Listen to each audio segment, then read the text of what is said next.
every Sunday no matter what. Sometimes that meant meeting halfway at this crappy diner that had terrible food, but was exactly 20 minutes from both schools. Those Sundays kept me sane. Junior year, everything changed when Leo started dating this girl named Becca from his program. She was smart and pretty and actually really nice, which made it worse somehow. For the first time in 16 years, Leo had someone else who came first. He still made Sunday dinners, but now he'd spend half the time texting her. When I called upset about failing a project, he was at her place and couldn't talk long. I told myself this was good and normal, and I was happy he found someone. I started dating too. This guy Daniel from my painting class who was sweet and funny, and absolutely not Leo. The four of us would go on these awkward double dates where everyone was trying too hard to make it work. Becca would ask how long Leo and I had been friends, and then comment how cute it was, like our friendship was some novelty. Daniel kept trying to compete with inside jokes he didn't understand. Leo and I couldn't even look at each other properly because it felt like betraying the people we were with. Everything exploded senior year when Becca got accepted to grad school in California and wanted Leo to move with her after graduation. She gave him this whole speech about how it was time to leave childhood things behind and start their real life together. The childhood thing was me. Leo told me about it during our Sunday dinner, and I said he should absolutely go because Becca was amazing, and California had great engineering jobs. He stared at me for the longest time, then said, yeah, I was right.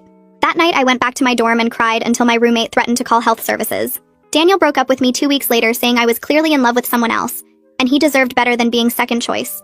I wanted to argue but couldn't, because some part of me knew he was right, even if I'd never admitted it. The week before graduation, Leo showed up at my apartment at 3 a.m., which wasn't unusual, except he was completely sober and looked destroyed. He said he'd ended things with Becca because she asked him to choose between California with her or staying near me, and he couldn't do it. I told him he was an idiot for ruining his future over a friendship, and he said that was the problem. I wasn't just his friend and hadn't been for years. Then he kissed me.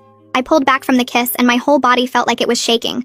Leo was staring at me with this look on his face that was scared and hopeful at the same time, and I couldn't breathe right. We just crossed a line that we could never uncross, and I knew it.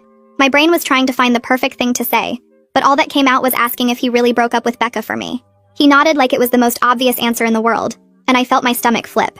We sat there on my apartment steps, not touching, just looking at each other, and I could hear my heart beating in my ears.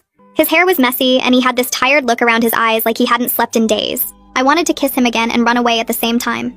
We ended up going inside and sitting on opposite ends of my couch because I was too scared to be close to him. The whole night we just talked without touching at all. Leo told me he'd been in love with me since sophomore year of high school when I showed up to his baseball game with the flu because I'd promised I'd be there. He said he convinced himself it was just friendship because I never seemed interested in him that way. I sat there listening and feeling like an idiot because I'd spent years telling everyone we were basically siblings, when apparently we both knew better. When it was my turn, I admitted that Daniel was right about me being in love with someone else. I told Leo I just couldn't admit it was him until he kissed me tonight. We talked until the sun started coming up through my window, and at some point we both fell asleep on the couch with our feet almost touching in the middle. Raina came home the